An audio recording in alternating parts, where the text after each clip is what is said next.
Just after lunch, I sat at the frat house's dining room table, sipping on my mango, orange, and lime smoothie, and read through Albrecht's essay.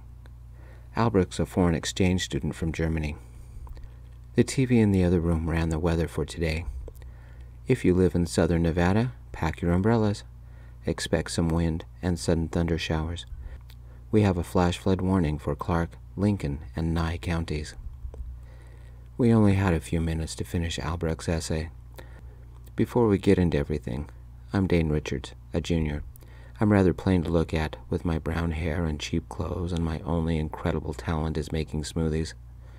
I'm a bit shy, and crowds stress me out. I wore gray shorts and a blue Hawaiian shirt I found at 70% off because it had a stretched seam under my left arm.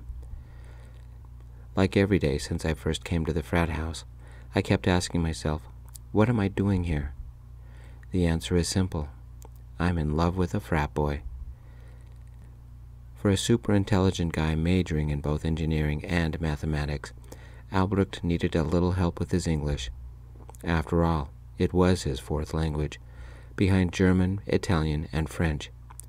He not only knew 4 languages, but he double majored in 2 tough subjects.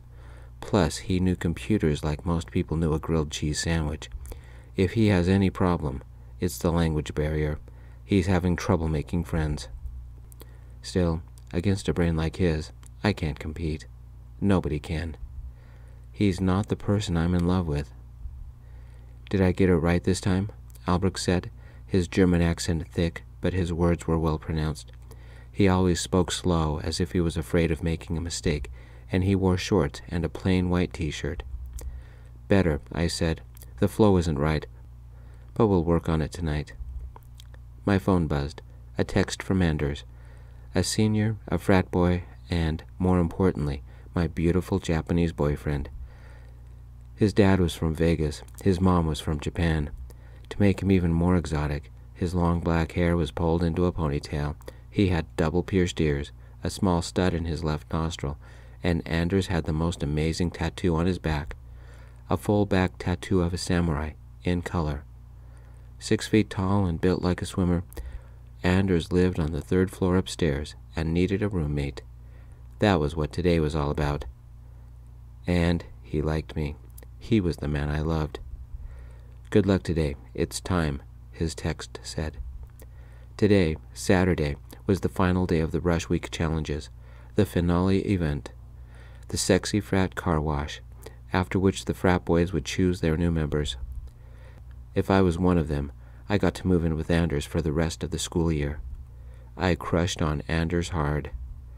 It also meant I could stop sleeping on my best friend, Jace's, couch. My old apartment was too expensive for one person. My ex, the rich, snot, egocentric, unfaithful, stingy bastard, Edward, cheated on me and snuck out, leaving me to carry the bills and the lease. I paid the early termination fee and got out of the apartment a week ago. Look at me, Mom. I am homeless, and I have barely enough money to pay next semester's tuition. Albrecht and I joined the 18 other remaining applicants on the lawn in front of the frat house. About half of the frat boys were present, and all of them wore their bright orange frat boy t-shirts with the words frat boy written in big black letters on the chest.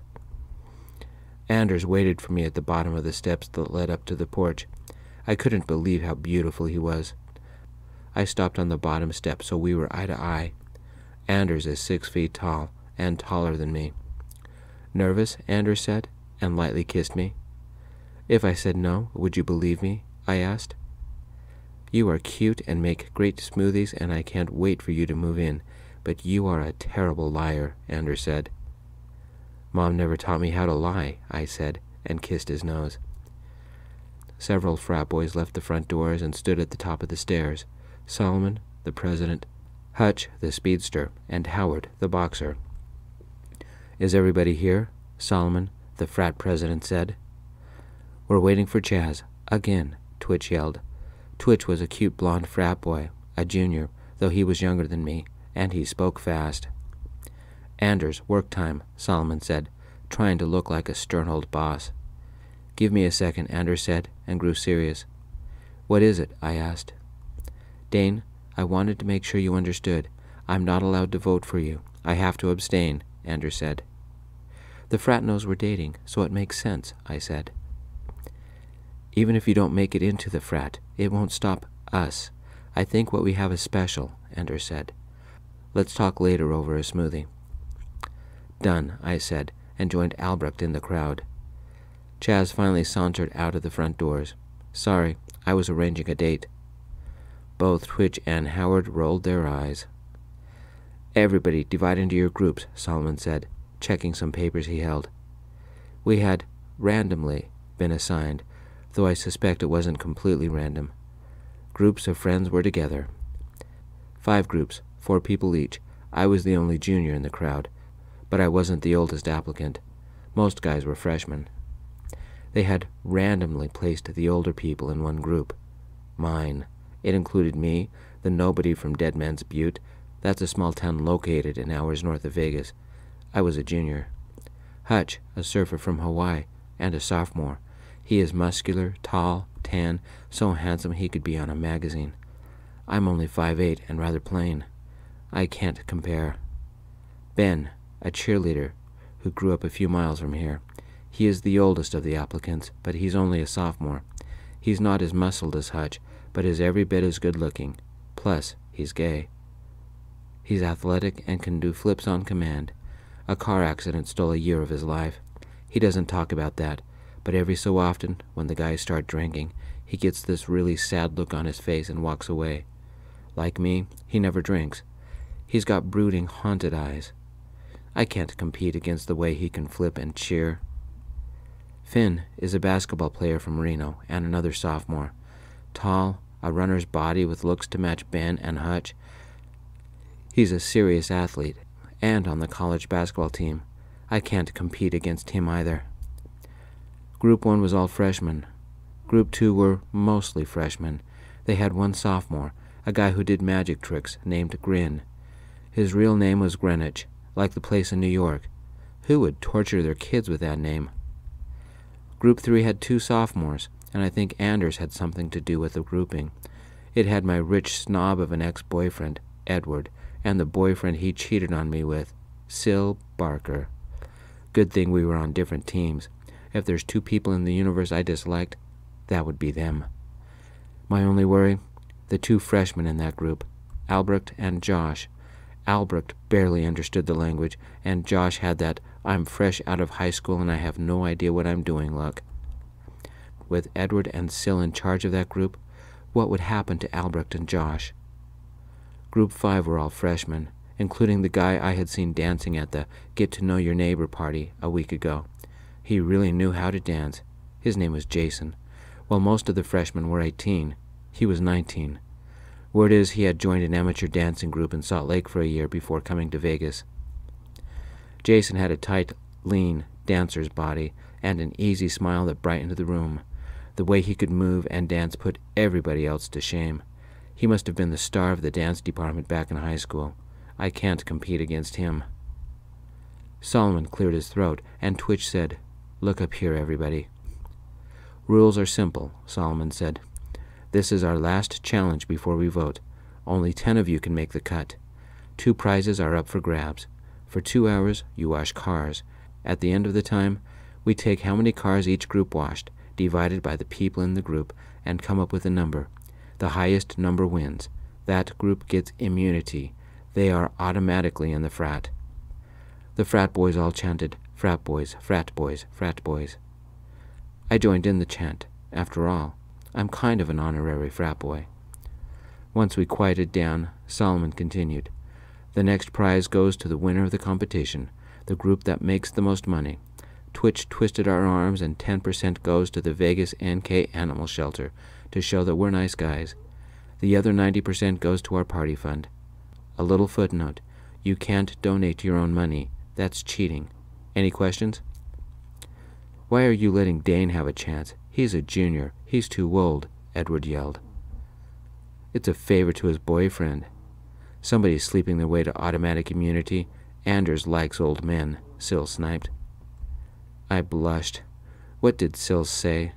Anders was a year older than me. I hate being singled out in a crowd, and Edward knew that. I was one of the oldest applicants, but I'm not trying to sleep my way into the frat. How dare Edward and Sil say that? I'm earning my place like everybody else. We know it's not true, Ben whispered. Ignore them. Stay chill, dude. You got bros to watch your six, Hutch said. He gripped my shoulders and massaged them a moment. Anders was on the porch next to Solomon, and he glared at Sil and Edward, his hands clenched. He took a step toward Sil. Howard placed a hand on Anders' shoulder and whispered something. Good question, Edward. Anyone can join a frat, whether a senior or a freshman, and it doesn't matter what age. Once they're accepted, they're a brother with all of us, Solomon said. As to your other question, Anders is judging Group 1. We've asked Howard to oversee Group 4.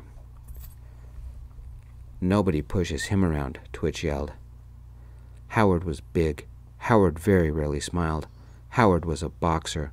Howard had trouble with manners. Howard's job was a bouncer at a bar. Even Twitch doesn't bug Howard. Howard folded his arms and scowled. If freaking Group 4 cheats, I'll personally kick them out. Howard never used the word freaking. He used the other one.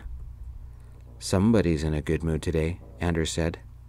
I have a question, Jason said. Speak, Solomon said. This week we've cleaned the entire frat house, twice, volunteered at the St. Horace Food Pantry, made scarves for the kids in the children's ward of the hospital, wrote essays, and walked dogs, cooked for the frat, and now we're washing cars. Why aren't we doing any of that fun stuff you see in the movies? Jason said. Don't forget, they wanted our grade transcripts, Bobby, who was dressed in a clown costume, said. How many people have phones? Anders said. Of course we all raised our hands. Welcome to the freaking 21st century, Howard said.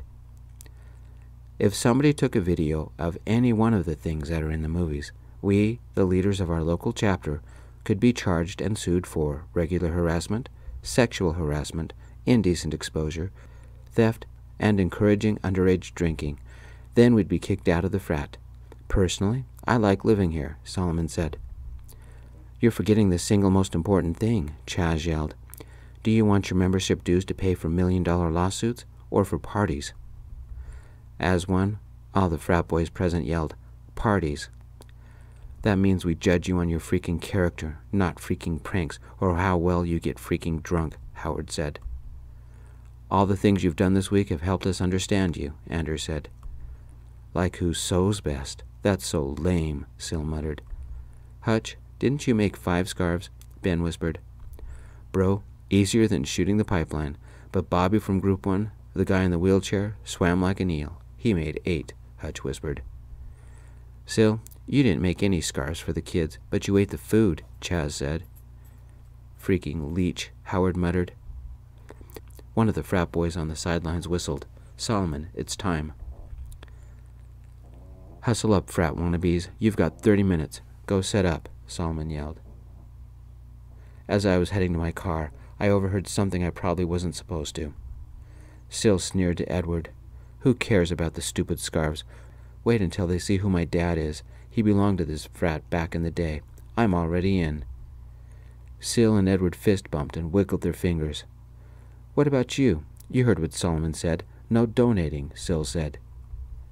That's only true if your donation doesn't have enough zeros in it.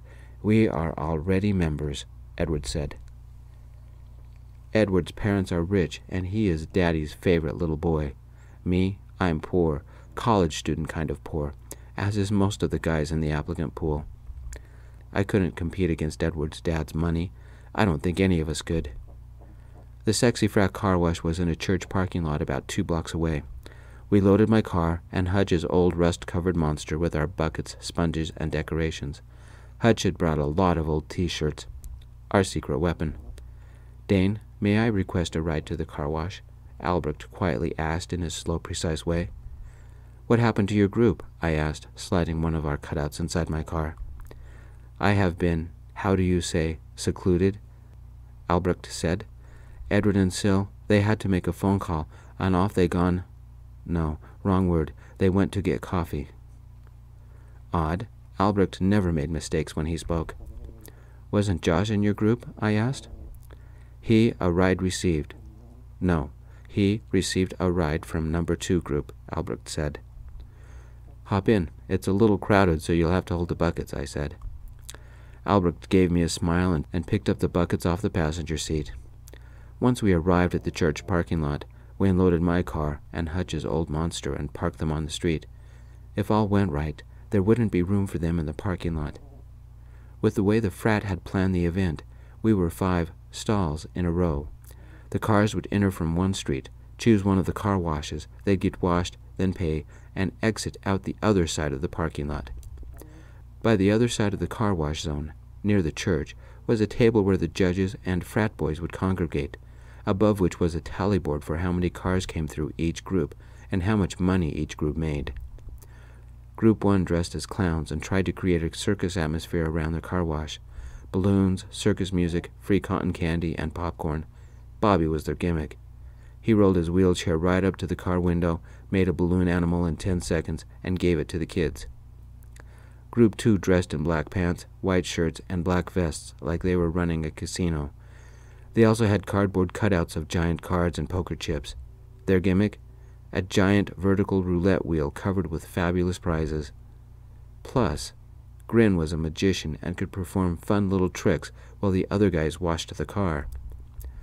Group 3 was blank. No Edward, no Syl, no buckets, no sponges, no towels, and no decorations. They did have hoses hooked up and ready. Group 4, us, went with Hutch's idea, a luau. We had cardboard cutouts of palm trees, surfboards, and skimpily clad hula dancers. Hutch, Ben, and Finn were shirtless, while I wore a Hawaiian shirt. Hutch had found Hawaiian music and played it through his speakers. Group 5 had somehow built a wooden arch, painted black, with a disco ball hanging from it, and they angled laser lights on it. Even though it was sunny, it still had glitter effects. They all wore black sweats, and one guy kept saying, "I hope nobody I know sees me." A sign said, "Enjoy the show, XXX. Remember to donate. We want to win." Jason, the leader of Group 5, and I jogged up to the nearest water spigot and turned it on. He got a call as we walked back. He answered and put it on speakerphone. "Yes, Mom." "I know you're busy, honey, but you've turned 19, and your grandfather wants to know why you haven't left on a mission. He's here." "Mom, now's not the time. I've got a school event," Jason started to say. "Give me the phone," an older male voice said. "Jason?"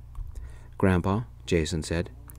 "Your schooling must wait. I've scheduled your worthiness interview with our bishop for tomorrow afternoon. You will immediately drive home and fulfill your duty to your Heavenly Father, just like I did, your father did, your uncles, and your brothers. I've even gone on a second mission with your grandmother to serve in Nauvoo for a year. It's time for you to go." "No, Grandfather," Jason said.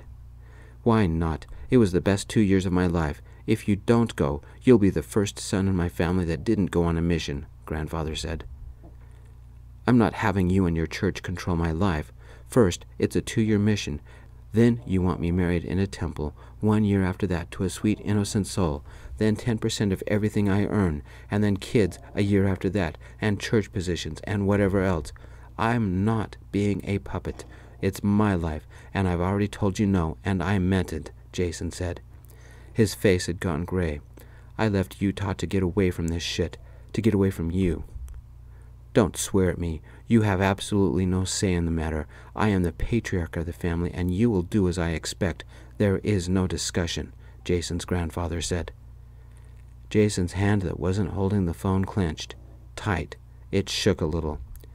"You're nothing but a crazy old control freak. Don't ever talk about your holier-than-thou religion with me again," Jason said. I imagined his grandfather getting furious and turning red on the other end. "You will obey. Or you'll disinherit me? My soul will go to outer darkness. I'll be cast out of the family. God won't love me. I'll lose my celestial inheritance. I'm ruining my life. Your control tactics are lame. Don't ever call back," Jason yelled, and ended the call, switched to screen, and pressed a button. He held his breath, then blew it out and stared at his phone. "Are you okay?" I asked. "I can never be me. I want to dance and travel and find someone to love without my family's constant disapproval. Is that too much to ask? Sometimes I hate my life." Jason's voice wavered when he spoke. "Dane, you don't know how lucky you are. Go on ahead. I need a minute." What had I heard? I had an alcoholic mom, and Jason thought I was lucky? I stared at Jason. Was his mixed-up life more than he could handle? It might be more than I could handle. I can't explain what I did. I just did it. I hugged him. I whispered, "It's okay to live your life the way you want to." Not according to grandfather. Jason hugged me back, and we shared a moment. We separated, and Jason's shoulders relaxed a little. "Thanks. I don't know what for, but thanks. You know I'm going to kick your butt at this competition, right?" Jason said. "Bring it on. We have our secret weapon," I said. "Later, maybe when this weekend is done, if you need to talk, I make some mean non-alcoholic smoothies." At least Jason smiled. I think one of the prerequisites for joining the frat was having a screwed-up life. I did. Ben did. I bet everybody else did too. Jason would fit right in. We went back to our teams and finished setting up. Hutch had his extra shirts set to the side so they wouldn't get wet. Group 5's disco ball finally started spinning. Jason and his group cheered. Everybody was busy. The clowns were touching up their makeup and setting up a helium tank. The casino guys found some rocks to help stabilize the roulette wheel. Josh was helping them, even though he wore regular shorts and a t-shirt.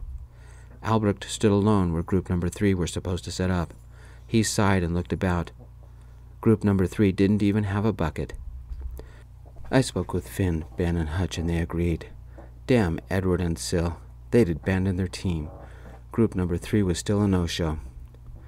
I found Solomon by the judges' table, checking on his clipboard. "Since group number 3 isn't here, can Albrecht join our group?" The guys all said yes, I said. Solomon didn't exactly frown when he said, "This is my 5th year with the frat, and the Sexy Frat Car Wash is a tradition.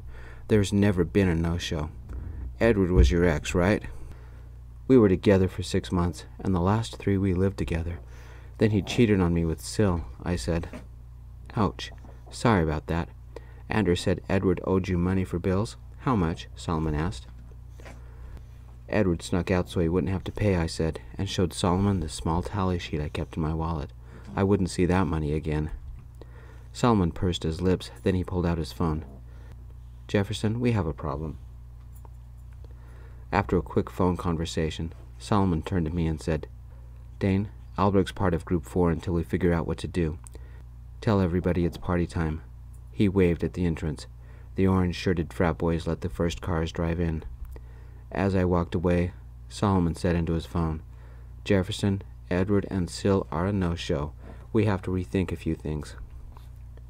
The clouds started bunching up. Nothing thick or gray, but enough to start blocking the sun. The first car went to the guys dressed as clowns, and one of the clowns must have been a gymnast. He started flipping and doing handstands, while Bobby made balloon animals, and the others washed the car. The kids were loving it. The next car went to the casino car wash. The roulette wheel spun. Grin did something with the card, and the kid screamed, "My picture is on the card. How did you do that?" "Magic," Grin said. The roulette wheel stopped. One of the guys yelled, "You're a winner." I didn't see what they won. No car went to group number 3 because nobody was there. The next car came to us. Ben and Finn wore only board shorts and were hula dancing. Hutch wore one of his ragged shirts and stood outside the driver's door. It was a middle-aged woman, probably somebody's mom, I guess. Hutch ripped his t-shirt off and flexed his beautiful muscles. The woman giggled and took pictures. Her party favor? Hutch's ripped shirt. I forgot to wash the car, but watched Hutch instead. Could I get Anders to rip his shirt off like that? "You will get more work done if you actually used the sponge," Albrecht said in his slow way. We both laughed, but we got the car washed. The next car went to group number 5. Jason and the rest of the group had taken their sweats off and only wore black athletic shoes, tiny black Speedos, and black bow ties. They played a heavy beat techno with moaning in the background. The 4 guys danced like strippers as they washed the car. The XXX sign blinked, and the lasers hit the disco ball and made light speckles all over the place. Those men could dance. They must have practiced. Not fair. The two women in the car rolled down their windows and stuck a dollar bill in everybody's Speedo. "If you stare any harder, I'm going to get jealous," Anders whispered in my ear. "Maybe I'll root for group number 5 instead." "You're making me jealous now," I said, and we shared a kiss. "Gotta go. Good luck. Solomon's waving," Anders said. Anders quickly left, and I know it was wrong, but I kept sneaking a peek at group number 5. Where could I buy a tiny black Speedo, and could I get Anders into one? Better yet, what if Anders wore a tiny black Speedo and ripped his shirt off? I couldn't help but smile. As soon as I'm his roommate, guess what I'm buying? Our next customer was a police car. We washed it, but Hutch didn't put on his little striptease show for the male officer. As the officer was about to pay, Ben went up to him. "I'm covering your payment. Can I ask you something?" "Of course," he said. "Do you know an Officer Ellerby?" Ben asked. "Can't say I do, but with almost 3,000 officers in the metro area, I wouldn't know more than a small percentage," the officer said. Once the police car had driven away, Ben gave the money to Howard. "Donating your own freaking money is against the freaking rules. Before I get you in trouble, what's the freaking story?" Howard said. He didn't use the word freaking, but the other word. "An officer saved my life. I want to say thanks if I ever find him. This will have to do for now," Ben said. "Good freaking reason," Howard said. "It won't count, but I won't get you in trouble. For your sake, I hope the whole precinct doesn't show up. You might go broke." Howard actually cracked a smile as he took the money over to the judge's table. Car after car, we washed as fast as we could. According to the tally board, we were keeping pace with group number 5 and group number 2. But group number 1 fell behind. The kids loved their balloon animals, though. About 30 minutes into the Sexy Frat Car Wash, 3 black SUVs pulled up to the curb nearest to the group number 3 stall. A dozen female cheerleaders climbed out of the cars and started cheering and yelling. Not for the frat boys, not for the university, but for the Los Angeles Panthers, a professional basketball team. The women wore 2-piece white and red uniforms blazoned with the LA Panthers logo. They ran to the blank area for group number 3, screaming and cheering. A couple of the ladies were carrying buckets and sponges and squeegees. A woman ran up, found the hoses, and began filling buckets. In no time, the area assigned for Group 3 was filled with buckets and screaming cheerleaders, and a sign with the LA Panthers logo on it. They set up a speaker system that was louder than ours, that played the wild music of a basketball game. A pre-recorded announcer's voice yelled, "Ladies and gentlemen, presenting the MVP of the 2020 season, a legend and superstar. Give it up for the retired all-star, Leroy Barker." It screamed that every 2 minutes. A really, really tall man climbed out of the second SUV, wearing the white and red basketball jersey for the LA Panthers, and he strode to the Group 3 area like he owned it. "Brings back memories," he said. "That must be Leroy Barker." The cheerleaders yelled, "Barker, Barker, Barker." He looked like an older version of Syl, Edward's boyfriend. Was that Syl's dad? We didn't stand a chance. I can't compare to him. None of my group can. Nobody at the car wash can. Syl's an automatic in. My stomach felt like it had a deflated basketball weighing it down. Oh my God, that's really the Leroy Barker. He played college and went pro right after he graduated. Do you know how many points he earned over his career? I've wanted to meet him forever, Finn said. I've seen pictures of his house and it's huge, and he's here. I do not know that name, Albrecht said. He's a famous basketball player, Jason said, his group gathering by us. Each guy had at least 10 $1 bills stuck in his Speedo. So not fair. Those aren't college cheerleaders either. They're big league. They perform at each Panthers game, Ben said. Then we have lost? Albrecht said. I'd never heard Albrecht lose even a little bit of word control before today. He was always careful not to make any mistakes. This must have bothered him more than a little bit. Edward and Syl climbed out of the third SUV, followed by men carrying boxes. Edward and Syl were both wearing matching sweatsuits with the Los Angeles Panthers logo. A couple of men set up a folding table by group number 3's area and a chair. Leroy Barker took a seat. The first car pulled into the area. Leroy signed a book and shook hands while the cheerleaders washed the car. That Noah, he snaked our wave to sign his books, Hutch said. It's our sun and surf, and he's claiming the sand. He would make us into his Doomkopf, his dummy something. I can't think of the word. Is it brain, or face, or skull? No, it is head, Albrecht said. He couldn't get the right words out. This was really bothering Albrecht. I had to do something, but what? Dummy brain. I like that, Jason said. How can we give it to the man? I waved Howard over. Pass the word, I said. Let's remind Leroy it's our party. Every time a car gets washed, whether it's one of ours or theirs, we yell Frat Boys as loud as we can. All of us. Judges, groups, everybody. Get the cars to honk too. Let's make some noise. It seemed like every minute we were yelling Frat Boys as some car drove off. Cars honked. We cheered. Unfortunately, everybody held out for the famous basketball star. The cars only trickled to the rest of us. It slowed down so much that group number 1 had no trouble keeping up. It didn't matter what we shouted. The cars lined up for group number 3, and only group number 3. They wanted to see Leroy Barker. Sil had it made. Look at Bobby and the clowns making balloon animals. No cars went to them. Look at Grin and Group 2's fancy roulette wheel. No cars went to them. Look at Jason and his strippers. Great idea. I would have gone to them, but nobody else did. Then us, the luau and the shirtless surfers. We didn't see any cars either. Finally, one car broke free of the crowd and came over to lonely us. My best friend Jace. You better say thanks. I could have been up close with cheerleaders, he said. I only came to your line because I'm supporting you. And you want to get me off your couch, I said. That's why I'm supporting you, he said. Edward and Sil didn't have to do anything. The cheerleaders and Daddy did it all. Jason, Hutch, Ben, Finn, Josh, Grin, Bobby, even the clowns, the strippers, and the casino guys all had the strangest looks on their faces, as if we had already lost. Nobody was at the judges' table, because the frat boys were on the street trying to control traffic. Edward pulled something out of his pocket, a check, and waved it at the rest of us. The egocentric snot took his victory walk to the judges' table and the tally board. Nobody was there to stop him. I looked around for Anders and the other judges, but he stood by the far entrance while he spoke with Solomon. They both directed the cars. All the frat boys directed the insane number of cars that only went to Group 3. Edward walked up to the tally board, erased the 0 for Team 3, and wrote a 5 with some zeros behind it.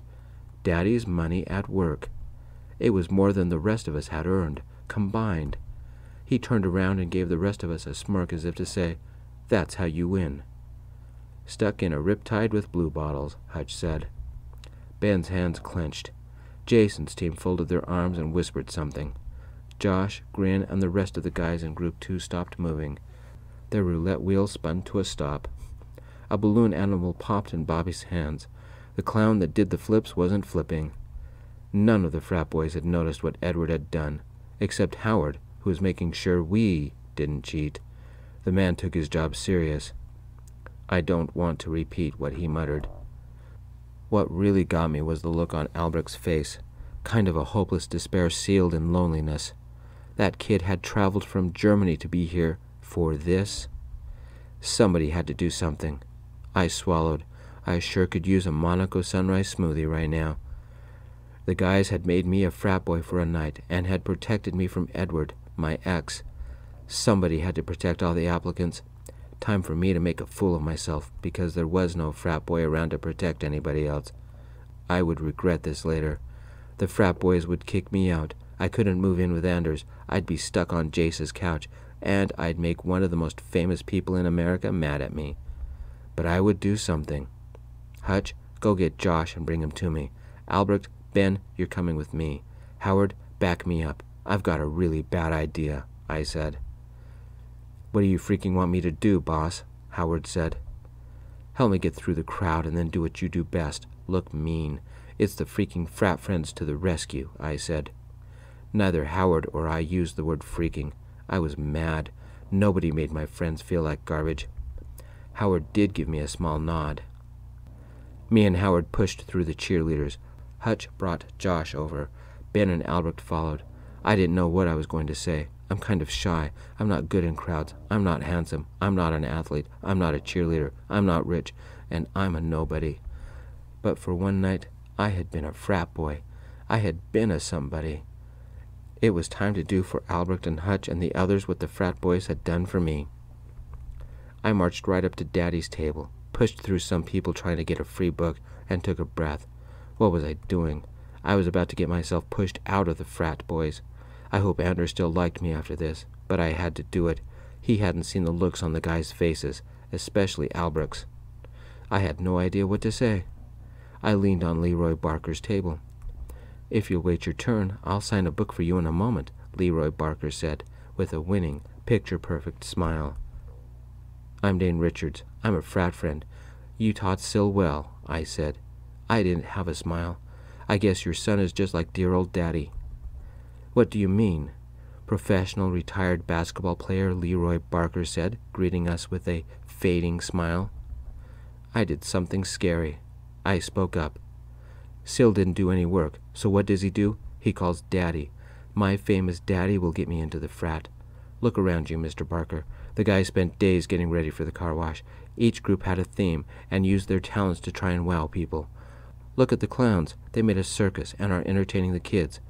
The guy in the wheelchair is making balloon animals.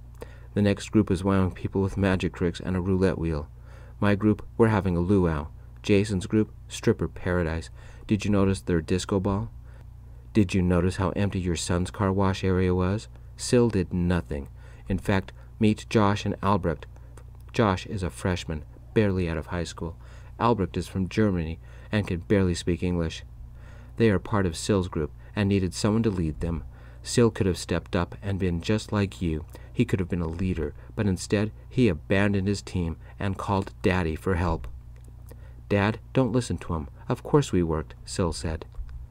Bro, a beached jellyfish lies better, Hutch said. What work did Sil do? He came half an hour late. Daddy, come do the work for me. Daddy, bring your cheerleaders and wash the cars for me. Daddy, get me into the frat. I don't want to do any work. Mr. Barker, you've raised a lazy, entitled son who expects his famous daddy will make everything all better, I said. Leroy's eyebrows lowered and something intense flashed through his eyes. His mouth hardened and frowned. I had crossed the line. Goodbye, frat.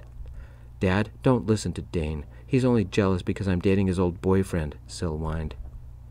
Sil, you had to go there. I'm sure your dad doesn't need to hear how you had an affair with Edward while he was in a relationship with me, I said. I guess that makes somebody a lazy, entitled cheater who used Daddy to do everything so he doesn't have to. Sil, how many cars did you wash today? 0. What kind of decorations did you make? 0.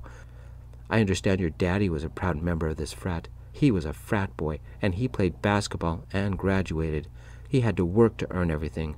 Sil, you haven't done anything to prove you deserve to be in the frat. Leroy looked at his son, then at me, his face a stone mask. I should have kept quiet. You're calling my son lazy? Entitled? A cheater? A man that relies on Daddy for everything? Leroy said, standing. Could he scowl any more? Freak me, freak me, freak me, freak me, except I didn't use the word freak. That man was tall, seriously tall, and mean-looking. Howard did his job. He stared at Leroy Barker so good that Leroy backed up. I'm only a frat friend. I'm only Dane Richards. Leroy Barker is one of the most famous people in America. He's a pro basketball player. What was the word? Dummy brain. That's me. What have I done? Will the frat boy still talk to me? Dad, don't listen to him, Sil said. Sil, Dane's right. Once a frat boy, always a frat boy, and I had to earn it. My father started with nothing. He worked in the casinos as a janitor and then at the tables, even taught me a few things about blackjack. Girls, finish the car, then take my table over by the judge's table. Leroy said, Son, you tried to use my name to get you into the frat. Until I met your mom, those were the best years of my life. I am still friends with many of the guys who are in the frat with me. Time to show the frat and me that you have what it takes to be a frat boy. Earn their respect and your teammates and mine. It's time to show me what you're made of. Dad, we don't have anything, Sil said. Are you saying Dane was right and I failed you as a father? That changes now, Leroy yelled, picking up his books and heading to the judge's table. Within 2 minutes, he was over by the entrance talking to Solomon. "Done?" Howard asked. "Only by freaking half," I said. "Back me up." "Can I freaking break something?" Howard said. I gave him a small chuckle and marched to my axe. Howard was the only frat boy in this part of the parking lot, and all the frat applicants watched me. Once again, I had no idea what to say. Anders was on the other side of the parking lot, directing cars. Solomon, Leroy, and the 12 cheerleaders were by the entrance. The only frat boy around was Howard. "This is for you, Albrecht," I whispered. I walked up to Edward, fists clenched, and I think I was so mad my hair was on fire. "Dane, settle down," Edward said. "You're scum, Edward. You're flashing around all kinds of money, but you don't have the decency to pay me back. Was our relationship a game to you?" I shouted, and stabbed my finger into the middle of Edward's chest. Every frat applicant stared at us, and a lot of people in the cars. "Excuse me," Edward said, stepping back. "You snuck out, cheated on me, and didn't pay your bills. I had to pay the early release penalty because the apartment was too much for one person. You knew that," I shouted, stepping toward him and stabbing my finger right into his chest. Again. "Before you bribe the frat, I demand you pay me back." "You know I'm good for it," Edward said.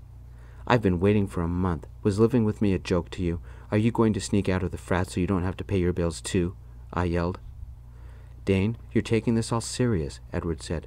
"We didn't have anything meaningful. It was nothing to me." "It was to me. Howard, what's the policy about cheaters?" I asked. "It doesn't count towards the total and I get to break something," Howard said. "I'm not talking about stuffing the money box. I'm talking about how this piece of crap cheated on me. Pay me back and I leave you alone," I said, reaching into my pocket to grab the tally sheet of what Edward owed me. I gave it to him. "Or what?" Edward said. "Howard gives me boxing lessons using your face as the target," I said. "I don't believe you," Edward said. I made a fist. Howard adjusted my hand a little. Was he actually smiling? "Copy my freaking stance," Howard said, "and imagine striking like a freaking cobra. Get your fist in there fast and pull back, ready to defend. Aim for the freaking coward's chest. Bigger target, and if you don't hit directly center, you might break a rib." I copied Howard's stance. Several of the frat applicants stood around us, making a circle. Edward didn't have anywhere to go. Edward took one look at all the guys and shrugged. "Okay, I give up." I didn't get a chance to practice throwing a punch. Edward wrote me a check, on the spot. I took a step back. "Thank you. Your business with me is done. How the frat deals with cheaters is up to Solomon. If you ever talk to me again, I'll punch you as hard as I can." Edward glanced at the new people entering the ring of applicants. He snorted and smirked. Solomon and the frat boys showed up. "Thank you, Edward. The frat appreciates your donation," Solomon said, his face a neutral mask. "Frat wannabes, go back to your groups. We have another hour." Edward and Syl stood among the empty buckets in their Panthers basketball jackets. Syl slowly picked up a sponge. All the cars with kids went to Bobby and his balloon animals, or Grin and his tricks. The cars with the ladies, and a few guys, went to Jason's group or ours. Few cars went to Group 3. In fact, Josh stayed with Group 2, and Albrecht stayed with us. Leroy brought in a lot of people for all of us, but it still didn't catch us up to what Edward had written on the tally board. Leroy set his table next to the judge's table and angled it so he could watch his son. Edward and Syl glared at me, but they watched cars. Towards the end, Edward waved another check with some zeros on it. He gave it directly into Solomon's hands, and Solomon gave it to another frat boy, the one handling the money. Edward smiled. That made his and Syl's total at least 10 times that of any group. Edward was right. If the amount had enough zeros, the rich could do whatever they wanted. Famous dad, rich parents, in spite of me getting angry, Edward and Syl were guaranteed 2 of the 10 positions. When the event ended, Twitch placed orange street cones along the entrance, and we all gathered by the judge's table. Anders stood by me, holding my hand. Solomon spoke. "I'd like to thank our frat boy, Leroy Barker, for joining us today. Let's give him a cheer." We all yelled, "Frat boy, frat boy, frat boy." I'm glad Edward and Syl couldn't shoot lasers from their eyes because I'd be dead. A couple of raindrops started to fall. I'd like to stay, but I hate the rain and you have business to take care of, Leroy said. Sil, I'll wait for you and Edward in the SUV. We are going to have a talk. While Leroy and the cheerleaders were getting in the SUVs, Solomon held up a clipboard. 2 quick things because I hate the rain too. Group 5, you won immunity. We all yelled, Frat Boys. Look again, Solomon. Group 3 made the most money, Edward said. Freaking cheaters, Howard mumbled. Immunity wasn't about money. It was about cars, Anders said. Take the number of cars divided by people on the team. The ladies liked Group 5. Vegas has a wild side. We only had 2 people. We would easily be in the lead, Sil said. No, 12 cheerleaders, 1 dad, and you 2. That makes 15, Twitch said. For those of you who don't know him, this is Jefferson, our resident math whiz. He handled the money. Surprise, surprise. I did know Jefferson. He had been the DJ at the get-to-know-your-neighbor party. Good job, everybody.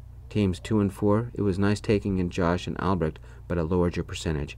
I know, it's not fair. You made up for it with a little bit more money, though. Group 1, you were slower, but you got more positive reviews. Bobby, the kids loved the balloon animals. Grin, someday you'll have to tell us how you made customized cards for the kids. Magic, Grin said. What about Group 3? We have the most money, Edward shouted. The warm rain hit, hard and fast, like only a desert storm can do.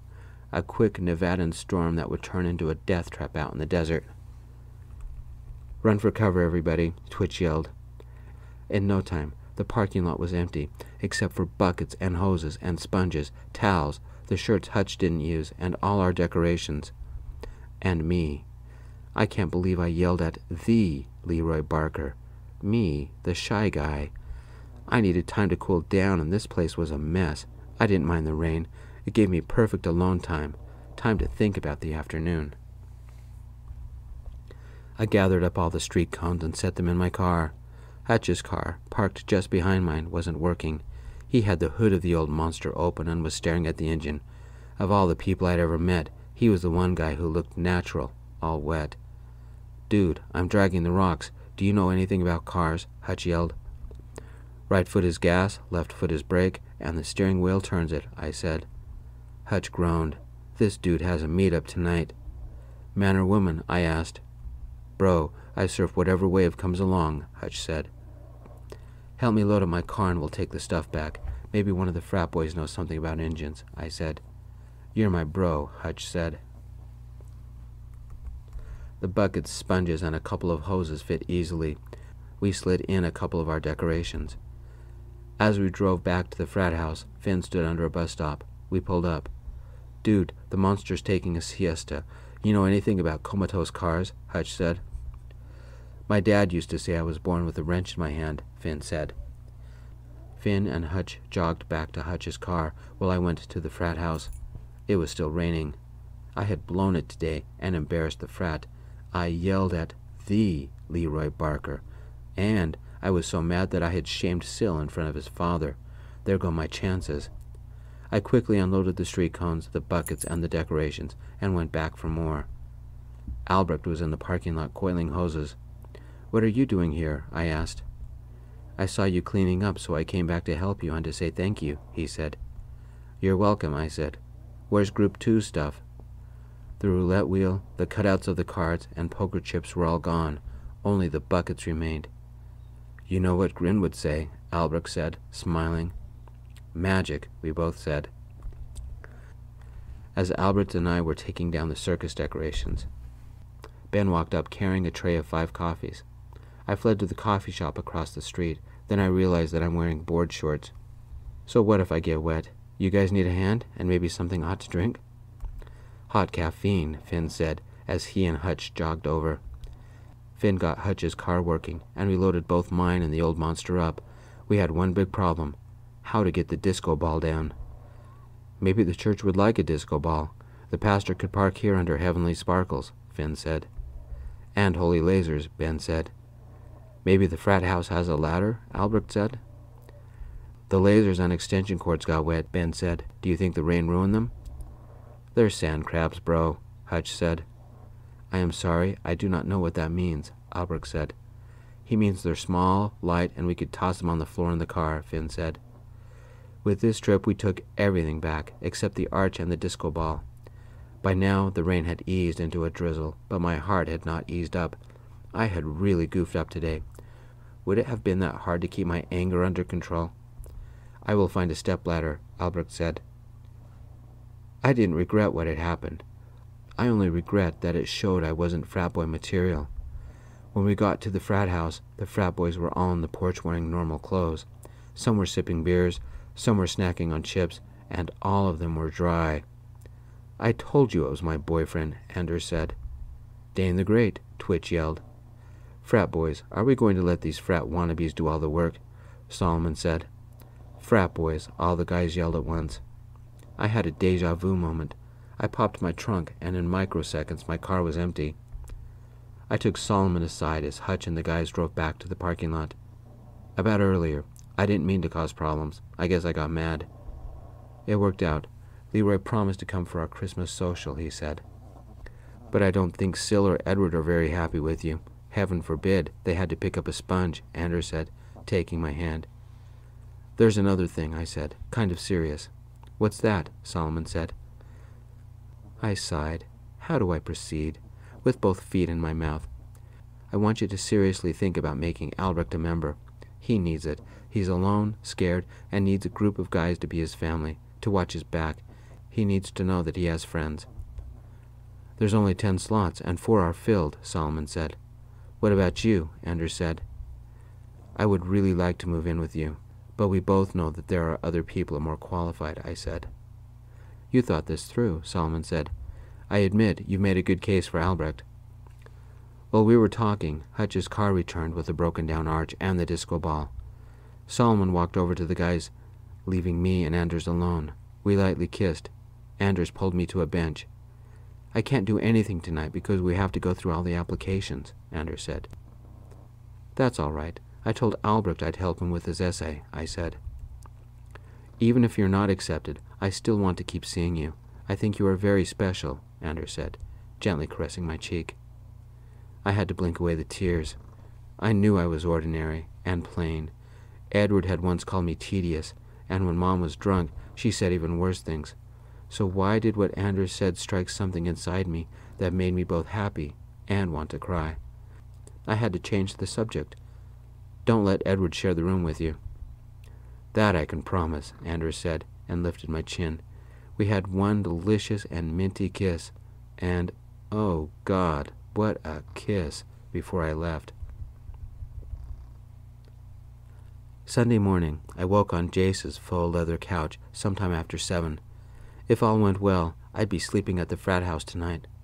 I already knew my chances were slim, but I kind of hoped against the odds.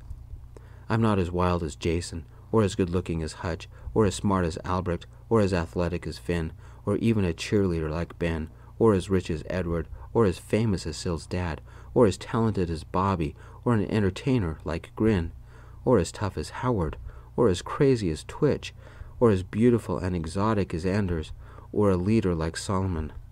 I couldn't compare to any of them. I didn't have a chance to make it, but I still hoped. For one night, I had been somebody. I did my usual Sunday chores, like laundry and grocery shopping, and for fun, I went to the mall and looked through the shirts.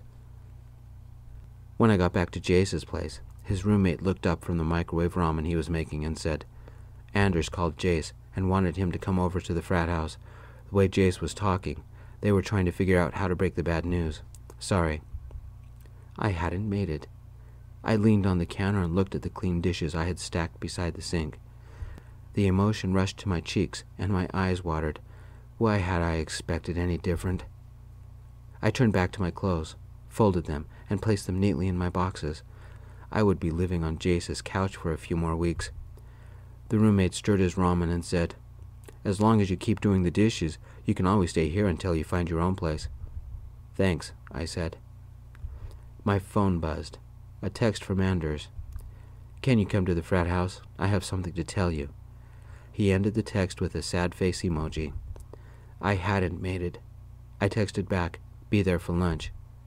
When I arrived, several cars were parked in front, including Jace's. Anders didn't need me all hysterical and sobbing, so I forced a brave face. As I parked, the front doors opened. Anders, Solomon, and Jace stepped out and leaned on the porch railing.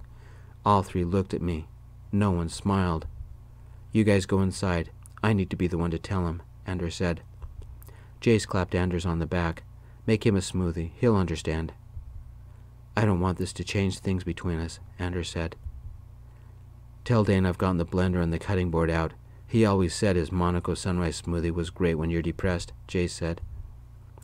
"We'll be in the living room if either of you need us," Solomon said, and he and Jace went back into the frat house. Anders walked over and took my hand. He led me to the rear of the house, near the bubbling hot tub. "We can talk here. The hot tub is loud enough to give us some privacy. Good news, bad news. Which do you want first?" "Cheer me up. Give me some good news," I said. "Albrecht's in. What you said about him needing a family and we could be that family made everybody sit up. Even Howard voted for him. It was unanimous," Anders said. But when he looked at me, his eyes were sad. "I'm glad," I said. "We can help him enjoy college and America," Anders said, but he didn't look at me. "The bad news?" I said, though I already knew what Anders would say. Anders hugged me, making me face away from the frat house. "I don't want the guys in the house to see your reaction, because I wish it was good news. You're not a member." Even though I had already figured out what Anders would say, my heart still hurt. I hadn't hurt this bad even when Edward had snuck out on me. Anders held me, tight. I knew this was coming. I knew this would hurt. I didn't fit in with these guys. I couldn't compare. They looked like models. I'm plain and boring. They were popular and crazy. I was shy and scared of crowds. They were everything I wish I could have been. I wouldn't show emotion. I'd be brave. "I wish I could have voted for you, but I had to abstain. I'm sorry," Anders whispered, still holding me tight. I blew a breath out and whispered, "Did anyone vote for me?" God, I sounded pathetic. "Howard did. He liked how you stood up to Leroy," Anders said. I sniffed. I didn't think Howard liked anybody. Anders held me for another moment as I calmed down. Finally, I said, "Can I meet all the new members?" "We're having a barbecue for lunch, and you're still a frat friend and my +1, so you're invited too," Anders said. "I know it can cheer you up. Let's be silly. Give me your phone. Weird selfie time." I got my phone out of my pocket and handed it to him. He switched it to camera mode and snapped a picture of normal us. "Sad face. Be dramatic." That one was easy. I was already sad. Anders snapped the picture. "Silly face you don't want anyone to see," Anders said. I stuck my tongue out and went cross-eyed. Anders did something similar and snapped a picture. "Terrified face," Anders yelled. "What?" I said. Somebody reached into my back pocket and pulled out my wallet. "What?" I yelled. "You're not a member until after we throw you into the hot tub," Anders screamed. "Get him, frat boys." 5 pairs of hands grabbed me. Hutch, Finn, Albrecht, Ben, and Jason, all in orange shirts, were lifting me, chanting, "Frat boys." I screamed, "No, no, help." Anders took a picture with my phone and laughed. I gasped a breath and held my nose before. Splash. Hot water, bubbles, weird lights. I sputtered, flailed my legs, and found a place to stand, laughing. "Anders!" "Welcome to the frat, boyfriend," Anders said, jumping in the water with me. "You ready to move in?" The frat boys will be back. See the links below to see a list of the Frat Boy Stories so far. Let's have a contest. There's only 9 new members. Who's the 10th? Sil, son of a famous basketball star. Edward, son of a rich daddy. Josh, completely unknown. I only came up with the name. Grin, the magician. Bobby, the man in the wheelchair. Maybe someone from one of my other stories. You have a month, and I'll reveal who it is in the next Frat Boy story, Night of the Living Frat. Peace.